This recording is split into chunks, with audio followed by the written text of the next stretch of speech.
तो इस कहानी की शुरुआत होती है मई 2020 से और ये वही टाइम था जब कोविड फैलना शुरू हुआ था और दुनिया भर में लॉकडाउन पीरियड चल रहा था। तो इसी दौरान माइल्स नाम का एक अरबपति आदमी अपने सभी दोस्तों को एक इनविटेशन भेजता है और वो इनविटेशन एक पजल बॉक्स में छुपा हुआ था।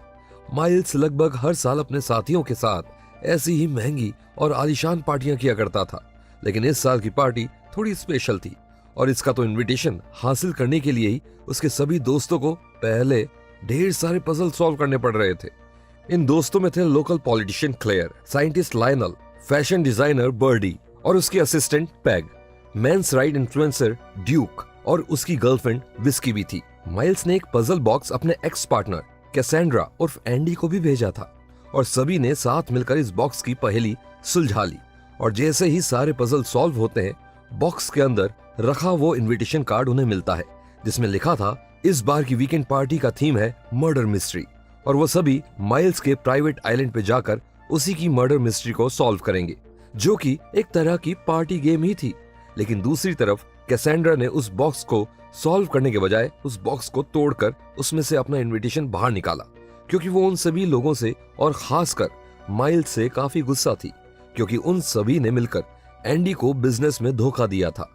लेकिन हैरानी की बात तो ये थी कि वो इनविटेशन बॉक्स दुनिया के सबसे बेस्ट डिटेक्टिव बेनुआ ब्लांक को भी भेजा गया था, जो कि उस बॉक्स को मिनटों में सॉल्व कर लेता है। इसके बाद ये सभी लोग उस इनविटेशन कार्ड्स में दिए हुए इंस्ट्रक्शंस को फॉलो करते हुए सीधा माइल्स के प्राइवेट आइलैंड की ओर निकल पड़ते हैं, जहां सभी लोग इस पार्टी में ब्लांक और खासकर एंडी को देखकर काफी हैरान हो जाते हैं, क्योंकि हाल ही में एंडी ने उन सब से बात करना बंद कर दिया था। असल में एंडी को माइल्स ने उसकी ही कंपनी से ही धोखा देकर बाहर निकलवा दिया था, वो भी बिना कोई पैसा दिए, और साथ ही इस काम को करने के लिए उन सभी लोगों ने माइल्स का साथ दिया था।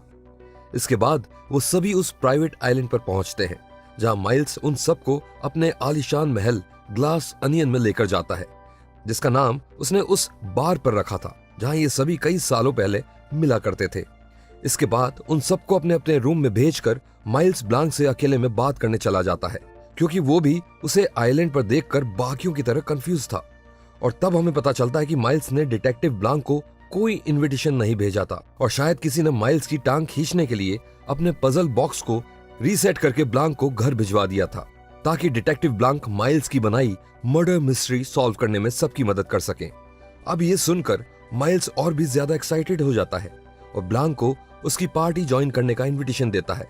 इसके बाद हम देखते हैं कि उस आइलैंड पर आने की कुछ देर बाद ही ब्लांक समझ गया था कि यहाँ आया हर एक गेस्ट अपनी अलग खिचड़ी पका रहा था, जिसके बाद वो चुपके से सब पर अपनी कड़ी नजर रखने लगता है। इसके बाद ब्लांक उन सब के साथ पार्टी एंजॉय कर रहा था कि तभी माइल्स ब्लांक के सामने अपनी कंपनी अल्फा के डींगे मारना शुरू कर देता है कि कैसे उन सभी ने मिलकर उस कंपनी को मल्टी बिलियन डॉलर कंपनी बनाने में माइल्स की मदद की है। पर कुछ ही देर बाद एंडी वहां आ जाती है और उनकी ये सारी पोल खोल देती है और सबके सामने ये बोल देती है कि वो सब यहाँ माइल्स के तलवे चाटने आए हैं और उन सबको बस उसके पैसे और पावर से प्यार है। खैर, अब कुछ ही देर में माइल्स वो मर्डर मिस्ट्री गेम शुरू करने ही वाला था, लेकिन उससे पहले माइल्स सबको बताता है कि उसने ओरिजिनल मोनालिसा की पेंटिंग रेंट पर ली हुई है और वो भी सिर्फ इसलिए ताकि वो अपने पैसे और पावर का शो ऑफ कर सके। साथ ही वो पेंटिंग एक ग्लास के केज में रखी हुई थी, जिसका सिक्योरिटी सिस्टम बहुत तेज था, लेकिन माइल्स ने उस सिस्टम को भी बाईपास कर रखा था। साथ ही माइल्स उन्हें यह भी बताता है कि अगले हफ्ते के लिए उसने दुनिया भर के बड़े पॉलिटिशियंस को अपने ग्लास अनियन आइलैंड पर आने का इनविटेशन दिया है, जहां वो क्लियर नाम का एक हाइड्रोजन बेस्ड फ्यूल को सबके सामने पेश करेगा। और उन्हें यह भी बताता है कि ग्लास अनियन बिल्डिंग भी असल में इसी क्लियर नाम की फ्यूल से चल रहा है। लेकिन ये सब सुनकर क्ले और लायनल बहुत गुस्सा हो जाते हैं, क्योंकि उन्होंने अभी तक इस फ्यूल को टेस्ट नहीं किया था और वो नहीं जानते थे कि ये फ्यूल सेफ है भी या नहीं। थोड़ी ही देर बाद माइल्स बाकियों के साथ डिनर करने जाता है और वहां उन्हें बताता है कि डिनर खत्म होते ही ये मर्डर मिस्ट्री शुरू हो जाएगी और माइल्स के मुताबिक उन सबको एक हफ्ता लगना चाहिए इस मर्डर मिस्ट्री को सॉल्व करने के लिए। पर डिटेक्टिव ब्लांक इस मर्डर मिस्ट्री को सिर्फ 2 मिनट में ही वहां बैठे बैठे सॉल्व कर देता है और माइल्स का सारा गेम खत्म हो जाता है, जिसके बाद माइल्स काफी गुस्सा हो जाता है और वहां से चला जाता है और उसके पीछे पीछे ब्लांक भी आ जाता है और उसे बताता है कि इस मर्डर मिस्ट्री का आइडिया बहुत ही वाहियात आइडिया था क्योंकि यहाँ पर आए सभी लोगों के पास उसको मारने का कोई ना कोई मोटिव है। जैसे कि लायनल और क्लेयर उससे गुस्सा थे, क्लेयर फ्यूल को लेकर। वहीं ड्यूक चाहता था कि माइल्स उसके यूट्यूब चैनल को स्पॉन्सर करे, पर लेकिन वो ऐसा करने से मना कर देता है। ब्लांक उसे बताता है कि उसने उन सबको यहाँ बुला के वैसा ही किया है जैसे कि एक टेबल पर भरी हुई गन को रखकर लाइट बंद कर देना। उधर दूसरी ओर जहाँ पर सभी लोग बैठकर मजे कर रहे होते हैं, वहीं पर ड्यूक और एंडी की लड़ाई हो जाती है और एंडी उन्हें कहती है कि उन सब ने पैसों के लालच में उसका साथ ना देकर माइल्स का साथ दिया। इतना सब कहकर एंडी गुस्सा होकर वहां से चली जाती है और तभी डिटेक्टिव ब्लांक और माइल्स वापस आते हैं, जहां सभी मिलकर पार्टी एंजॉय करने लगते हैं। तभी एकदम से ड्यूक की सांस रुकने लगती है और अचानक उसका दम घुटने की वजह से वहीं मौत हो जाती है। जिसके बाद उस रूम में सभी लोग काफी घबरा जाते हैं। जिसके बाद ब्लांक लायनल से रेडियो पर जाकर मदद मांगने के लिए कहता है, पर उसका कोई फायदा नहीं होता है क्योंकि सुबह 6:30 बजे से पहले कोई मदद नहीं आ सकती थी, क्योंकि रात को समुद्र में तूफान आ रहे थे। तभी वहीं रूम में माइल्स देखता है कि ड्यूक जिस ग्लास से शराब पी रहा था उस ग्लास पर माइल्स का नाम लिखा हुआ था और माइल्स समझ जाता है कि कोई ड्यूक को नहीं बल्कि उसको मारना चाहता था। इसलिए माइल्स सबको वहीं रहने को कहता है क्योंकि वो बहुत डर गया था। तभी माइल्स देखता है कि ड्यूक की गन भी वहां से गायब है और ड्यूक अपनी गन के बिना कहीं भी नहीं जाता था। तो इसका मतलब ये था कि किसी ने ड्यूक की गन चुरा ली है और उस घर में एक ऐसा हत्यारा घूम रहा है जिसके पास वो गन है। इसके बाद विस्की ब्लांक को बताती है कि हो ना हो एंडी ही माइल्स को मारना चाह रही होगी, क्योंकि कुछ ही समय पहले उनका झगड़ा भी हुआ था और शायद उसने ही इसलिए उसकी शराब में कुछ मिला दिया होगा, जो कि गलती से ड्यूक ने पी ली। इसके बाद वो सभी लोग एंडी को ढूंढना शुरू कर देते हैं, पर जैसे ही ब्लांक को एंडी मिलती है तभी वहां कोई पीछे से गोली चला देता है और वो गोली सीधा जाकर एंडी को लगती है, जिसके बाद उसकी वहीं मौत हो जाती है। इसके बाद हम कहानी में थोड़ा पीछे जाते हैं, जहां हमें पता चलता है कि एंडी ने तो ग्लास अनियन आइलैंड की ट्रिप के 1 हफ्ते पहले ही सुसाइड कर लिया था। जिसके बाद उसकी जुड़वा बहन हेलेन ब्लांक से मदद मांगने आती है, जहां वो ब्लांक को बताती है कि अल्फा कंपनी का आइडिया असल में एंडी का ही था, पर एंडी ने क्लेयर यानी हाइड्रोजन फ्यूल को अप्रूव करने से मना कर दिया था। जिसके बाद माइल्स ने धोखे से पूरी अल्फा कंपनी हथिया ली थी और एंडी पर झूठा केस भी लगा दिया था। जिसके बाद उसने उसके सभी दोस्तों को बुलाकर उसके खिलाफ झूठी गवाही दिलाई थी। अल्फा कंपनी का आइडिया असल में एंडी का नहीं बल्कि माइल्स का था, जिसकी वजह से एंडी वो केस और अपनी कंपनी दोनों हार गई थी। पर तभी कुछ दिनों बाद एंडी को गैरेज में एक नैपकिन मिलता है जिस पर उसने अल्फा कंपनी का आइडिया लिखा था और उसने वो नैपकिन एक रेड एनवलप में डालकर उसकी जानकारी सभी लोगों को ईमेल कर दी। पर अगले ही दिन एंडी की लाश उसके घर से मिलती है और घर से वो एनवलप भी गायब हो जाता है। ये सब सुनकर ब्लांक समझ जाता है कि उन्हीं लोगों में से किसी ने एंडी का खून किया है।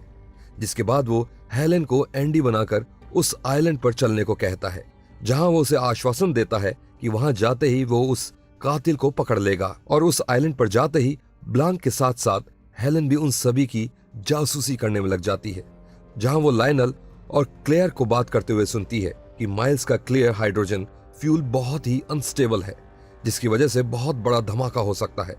पर यह बात आखिर वो दोनों माइल्स को समझाए तो कैसे। खैर, जिस रात ड्यूक की मौत होती है उस रात हेलेन वहां से गायब इसलिए थी ताकि वो सबकी रूम की तलाशी ले सके कि आखिर में वो नैपकिन किसके पास है। और जब हेलेन ब्लांक से इसी बारे में बात कर रही थी कि तभी हेलेन पर पीछे से कोई गोली चला देता है।